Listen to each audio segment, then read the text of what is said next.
Can you get a job or a career? Can you educate yourself? Can you regulate the draw of temptation, drug and alcohol use in particular, sexual temptation as well? Oh, do you do anything that's remotely resembling civic responsibility? Are you a member of a political party? Do you go to church?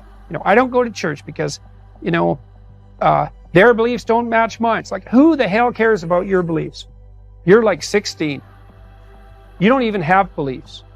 And if you think it's like you're right and the Catholic Church is wrong, well, good luck with that attitude. And that isn't to say that the church, for example, or a political party doesn't need repair, because all institutions are always falling apart and corrupt. That's a story as old as time. That's the evil uncle. But good, you have something to do. Go fix it up. Definition of man. What am I, a biologist? But as it happens, I am a biologist, so I guess I don't have that excuse. Productive generosity is good. I once read a good description of Christian charity, and it was productivity plus generosity, which I really liked, because the hyper empathic types only concentrate on the generosity end of that. It's like, I'm generous, yeah, but like, do you have any money? No, I'm generous with other people's money. Yeah, well, you're missing half the equation there. And that's really the distinction between conscientiousness and agreeableness from a personality perspective. Those are two cardinal personality traits. And agreeableness, which is basically an empathy dimension, has no correlation whatsoever with success in enterprise, business, creative domains. In fact, among managers, agreeableness looks like it's slightly negatively correlated with success, because hyper-agreeable managers can't say no. They can't discipline their employees. They can't set limits. And they're susceptible to manipulation. So productive generosity is pretty good. There is more to it, obviously, more to being a man than productive generosity, but as a central notion, that's a good one. The productivity requires aim, orientation, responsibility, discipline, all of that willingness to work, that willingness to make sacrifices, which is the hallmark of maturity in the service of a higher goal. And that responsibility, that productive responsibility, should manifest itself in relationship to the individual. So you should be responsible to yourself and your future self, the community of selves that you are across time. And then you should be responsible for and productive for as many people as you can manage. And so that might be first your intimate partner, your wife, second your parents, your siblings, your children, maybe your children primarily, although, there's a trade-off there with your wife. Then your local community, then your broader community. You want to take on all that responsibility if you can, in a sense that's both productive and generous, that gives you something to do, justify your miserable life to yourself and everyone else. And you need to do that. It orients you solidly in the world if you do that. And it gives you a dragon to fight, a real one. And that's where the gold is. So, as everyone has known forever, and as we continue to remind ourselves, how should you arm yourself? Well, that's kind of what a humanities education teaches you to some degree. Arm yourself with words. Be precise in your language.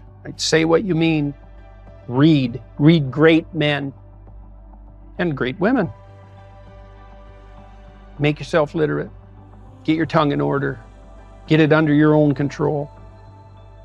Get rid of the ums and the likes and the you knows and the pauses.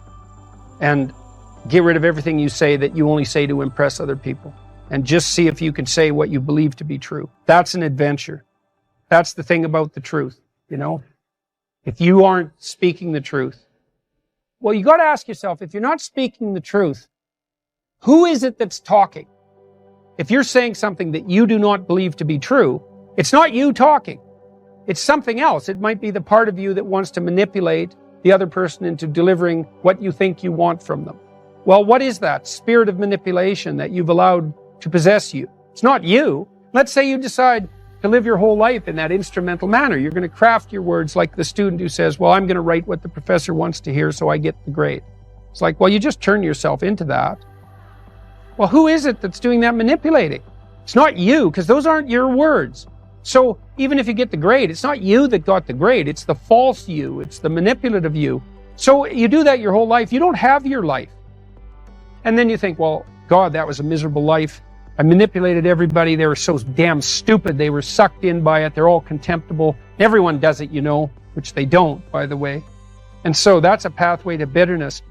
Partly because if you're a manipulator and you use your language falsely, you don't live your own life. You live the life of whatever possesses you when you think it's you manipulating. And so you live the life of the spirit of manipulation. And there's no difference between that in some fundamental sense and demonic possession. So if that's what you want, go right ahead. But what you miss is the adventure of your own life. Because if you say what you think, this is a really important thing to understand. You have no idea what will happen if all you do is say what you think.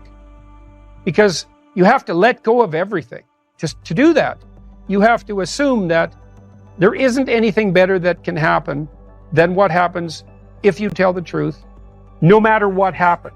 Because you say, I'll tell the truth and I get in trouble. It's like, well, is that good or bad? Well, it's not so good when it's happening. When you get in trouble, that can be devastating. But in the medium term or the long term, in my situation, I've gotten in trouble plenty of times for things I've said. And many times I thought, that was fatal. That was the end. I said something or it was misinterpreted. But often I said something that I was going to get taken out. I was going to get canceled. And that was the end of my reputation. And every single time, and I hope partly because I didn't say things that I didn't think were true, every single time it switched around. And so eventually the cancellation attempt not only failed, but massively backfired. But man, living in that gap between when the pressure was on, let's say, and it turned around, that wasn't pleasant. But it's certainly adventurous because you don't know what's going to happen. And maybe that is the adventure of your life, right? Imagine that the world was constituted so that the true adventure of your life emerged as a consequence of truth in speech and action. Because that would be reflective of the real you, so it would be you living. And then imagine that the adventure that would occur if you dwelled in the truth would be so overwhelming that it would justify all the suffering. And I think that's true. The great people I know are brutally truthful to themselves and other people. And they have insanely adventurous lives. And they also get more and more and more competent. I've talked to my daughter a lot about this. My daughter runs my companies. My daughter didn't know much about business when she started, and she was pretty sick too, and she didn't know a lot. And so it was easy for people who thought they knew a lot about business to pull the wool over her eyes. But Michaela has the ability to ask stupid questions, and we've talked about that a lot. It's like, you only have to ask a stupid question once if you're alert. You ask a stupid question, and if you're in a crowd and you ask a stupid question, 80% of the people in the crowd have the same question. They're just too cowardly to ask. But you ask and then someone actually tells you, you never have to ask that question again.